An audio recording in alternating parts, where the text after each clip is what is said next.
I wanted to record a video with a practice that I think could be very helpful. And this practice is, let me give a little context before the practice. Waking up, or enlightenment, or clearing up, right? If you feel like, oh, I know what awakening is, but I keep falling back into this dream state. Either way.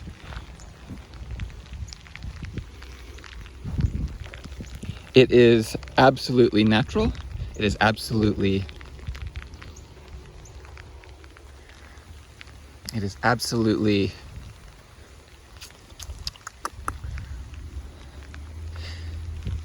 in terms of time and in terms of happening, it is absolutely something that will happen on its own. The only thing that prevents it, or it doesn't really prevent it, but that stalls it or gets in the way or seemingly gets in the way because it's already the case on a certain level, is the conceptual self, the false self, the what many call the ego, the essentially thoughts that appear that are either words or images that reference what you believe yourself to be. So the thoughts that say I or me or I or I or me or I, me, I, all day long, right? The head is saying that I want this, I don't want that. I wonder how this is gonna feel. I should have said this. When I get home, I should do the dishes. Oh, I don't want that to happen to me. Can't believe she said that to me. Okay, those are the words. And then images. Images of usually what we call your body, your face, as if that's you. Right? This conjunction of I with a kind of image of yourself and images of other people as if they are those people, as if those people are people, as if you're a person. And I'm not denying that there is a body, although a distinct and separate body is not true. Just like the thoughts seem to be there as they are there. And if you sped up time really fast, the body would kind of pop into existence and pop out just like a thought.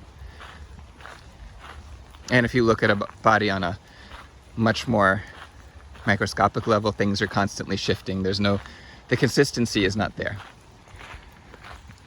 But this video isn't really to get into that too much, but to understand that this self-referencing process, it's a pattern. It's like the ego is not a thing, it's a process, it's a verb. It's like wind, right? Wind is not a thing. It's actually the movement of air. Ego is the movement of thoughts that are I-centered, that are essentially believed by the body. That's kind of the body gets kind of roped into taking these, or not roped into, but it's a kind of reactive cycle that the thought is, oh no, I forgot to pay my bills, and the body clenches up, believing something is wrong, this is not good, right? There's a reaction between thinking and the body. And all this is happening.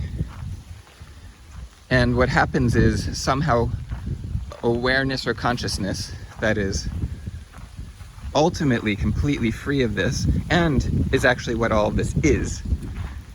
Thoughts, feelings are actually just awareness or consciousness or whatever you want to call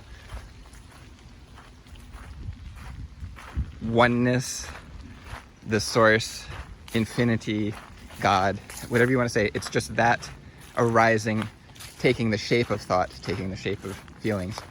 But somehow the consciousness becomes fascinated or kind of believes into this small divided self. When we do something really simple like mindfulness, what's happening is awareness is noticing awareness while also noticing phenomena. And at first it seems like not much of a big deal. But if you actually start to realize what that awareness is, or start to realize that there is nothing but that awareness, and that that's what you are, although it's not really an I, it doesn't orient in the same way that you would assume an I orients. Anyway, so here's the thing. We all think we really, really need to get it, to understand what's happening with our heads, with our thinking.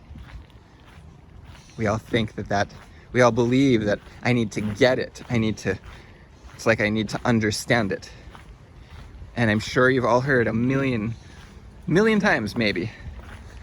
It's not about your mind understanding anything. In fact, the mind trying to understand it, the mind trying to keep it, the mind having an insight, having an awakening, having clarity. When the clarity happens, then the mind tells a story about it and starts orienting as if the story is more real than what happened. That's why people, quote unquote, lose their awakening, or seem to, because the raw reality of it is, again, covered over by the understander, by the understandingness. So, we can get more into that at another time. But the important part is to recognize that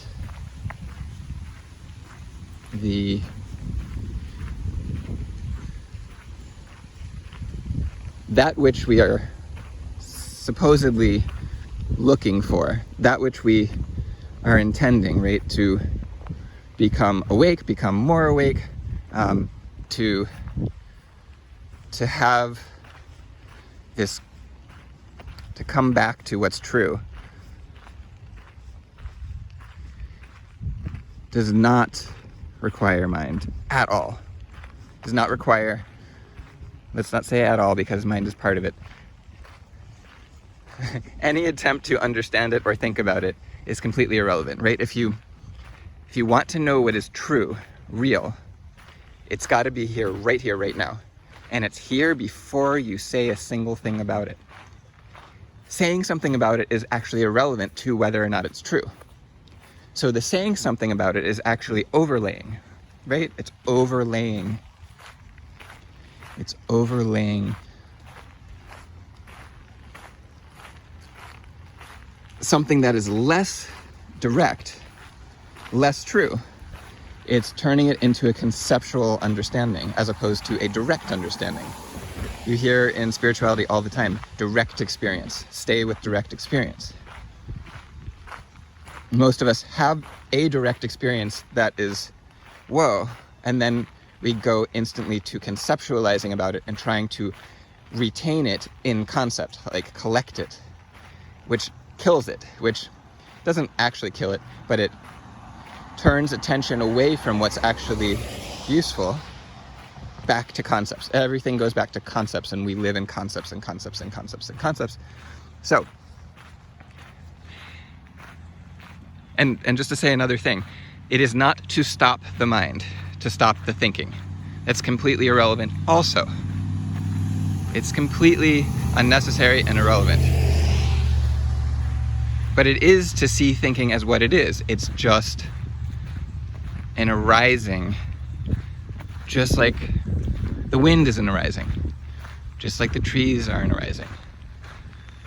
There's no issue with them if you're awake, if you're clear.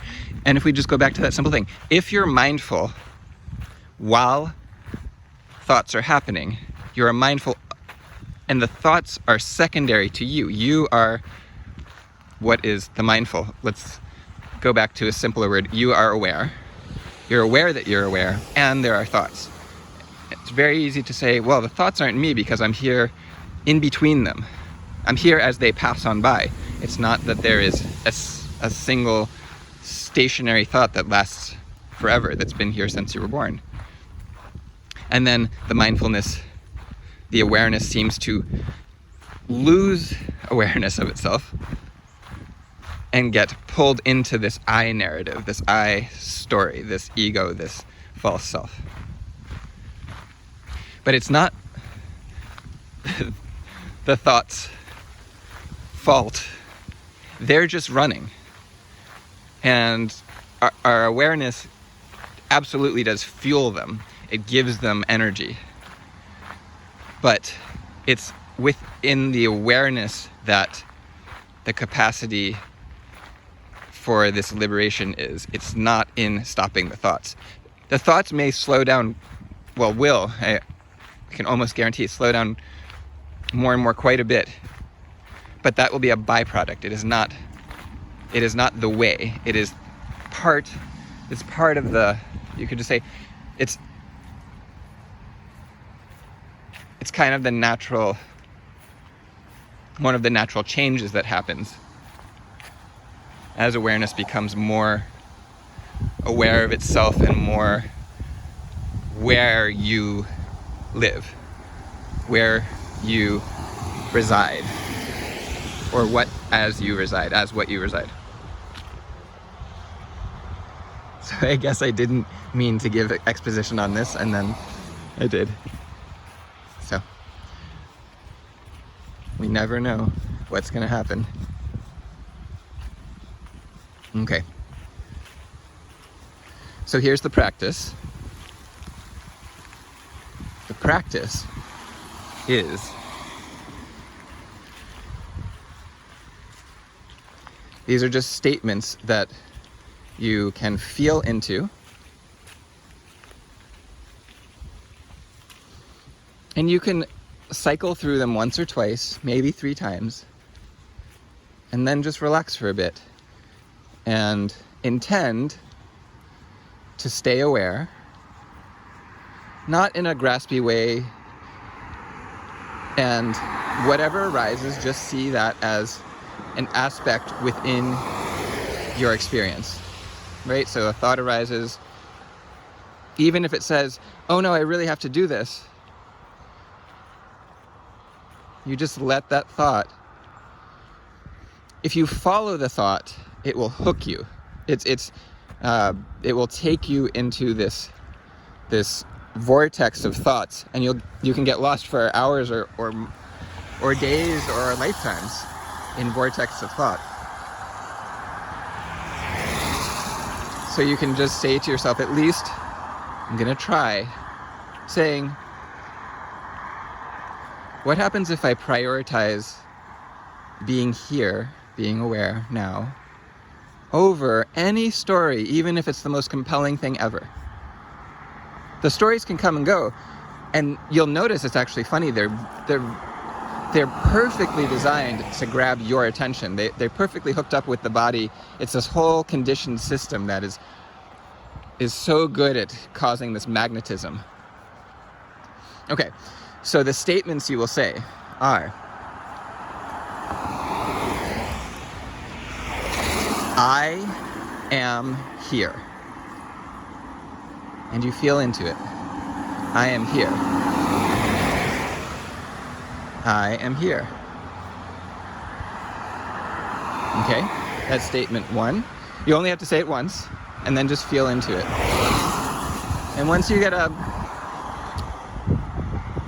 feel it, sense into it, you say the next phrase, I am now. I am now. I am now.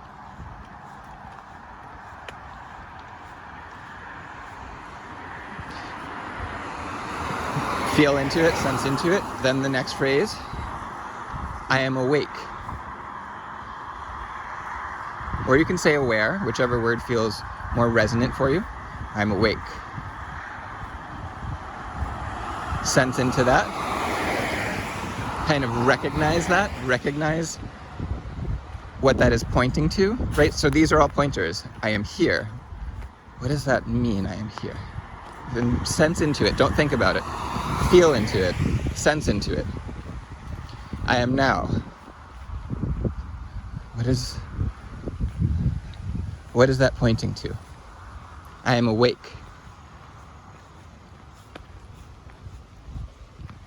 And there are two more phrases. I am the self.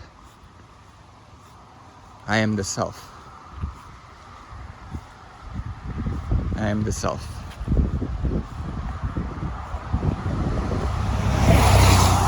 What could that mean? So sense into it. What is it pointing to? I am the self. And if you don't know, that's fine. It's not to know with your mind again. It's to feel into, sense into, what is that pointing to? I am the self.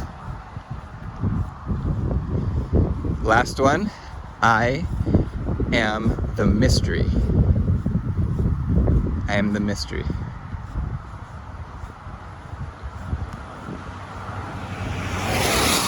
I am the mystery. Sense into it, feel into it, what might that be pointing to? In your direct experience, not in your mind. Nothing to think about, more with a sense of wonder. All right, now you're going to take these 5 phrases and you're going to say them one other way. And that's the whole thing. So the second time you run through this, you say, there is only here. So we're just changing I am to there is only. So there is only here. Sense into it, feel into it. What is this pointing to? Thoughts are irrelevant. Next one. There is only now. Sense into it. What is this pointing to?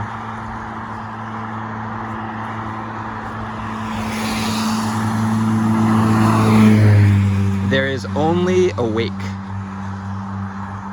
There is only awake.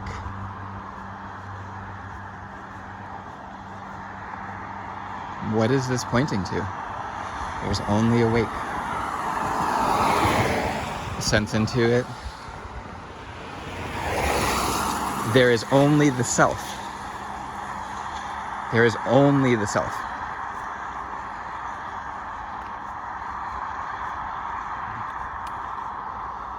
What is this pointing to? Sense into it. And finally, there is only the mystery.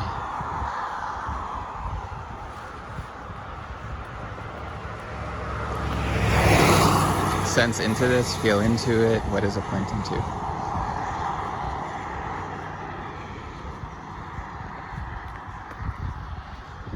And again, when you hear these, don't always assume you know where to put the emphasis. So if we go back to the beginning, I am here. So I am here could be more the sense I, as someone, is in this location called here.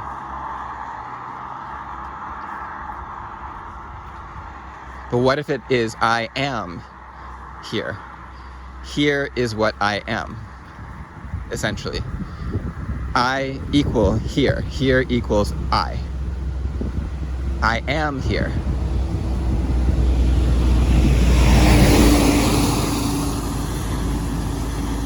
I am now could also seem like I, an individual, kind of exist now, currently. But what if I am now? Now is what I am. Now and I are equal. same. I am now.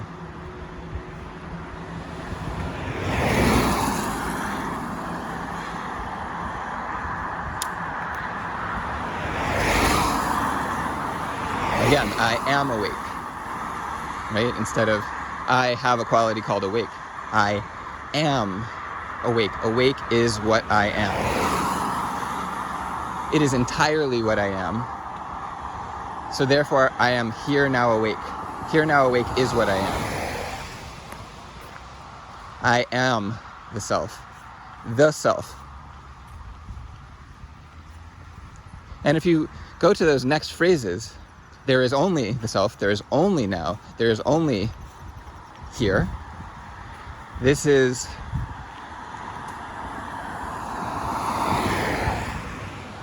kind of giving you that clue. Well, if there's only the self, then I must be the self, because what else is there? There is nothing, so I must be it. If there is only now, I must be now.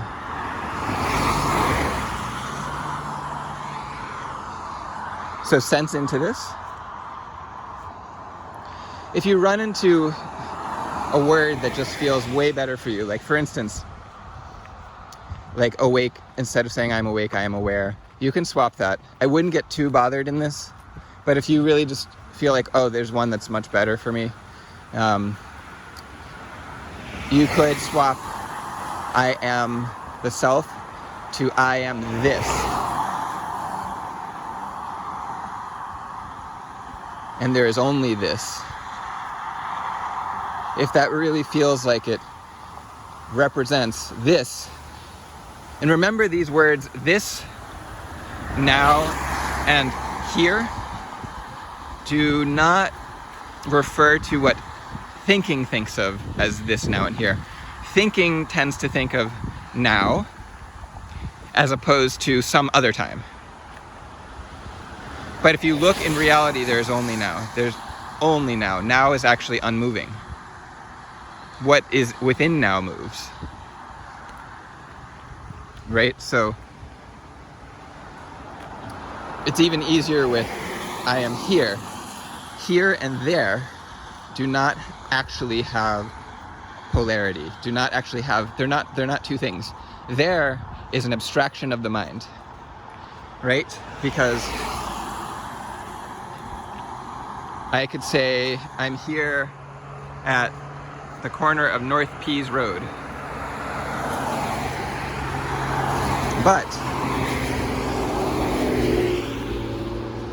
And I'm not there at, let's say, Main Street. But I could also say I am here in Connecticut. And therefore I've changed the boundary of here and there. It's arbitrary, right? I'm here in Connecticut, I'm not there in Missouri. Or I'm here in the United States, I'm not there in Italy. Or I'm here on planet Earth, I am not there on Mars. Or I'm here in the solar system, I am not there around Alpha Centauri. Or I'm here in the galaxy, right? Okay, I'm here in the universe. It's an arbitrary.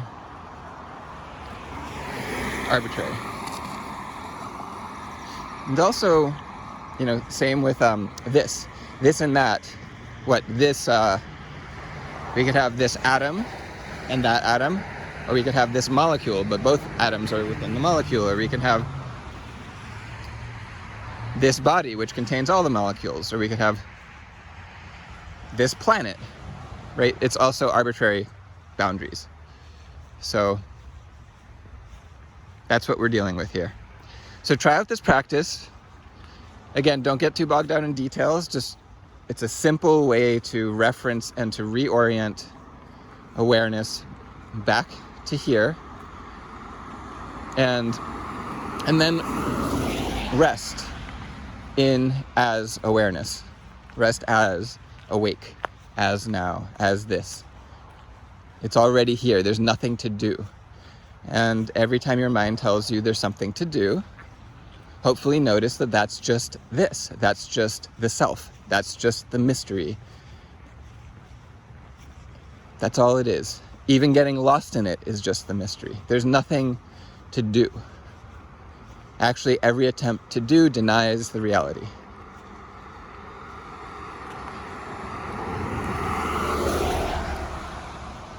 And this is the thing that, at least for me, I heard over and over and over and got a little more and a little more, and it seemed like I always understood it until, whoa, it's that simple.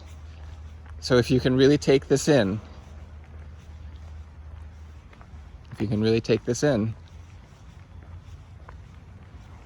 it's that simple.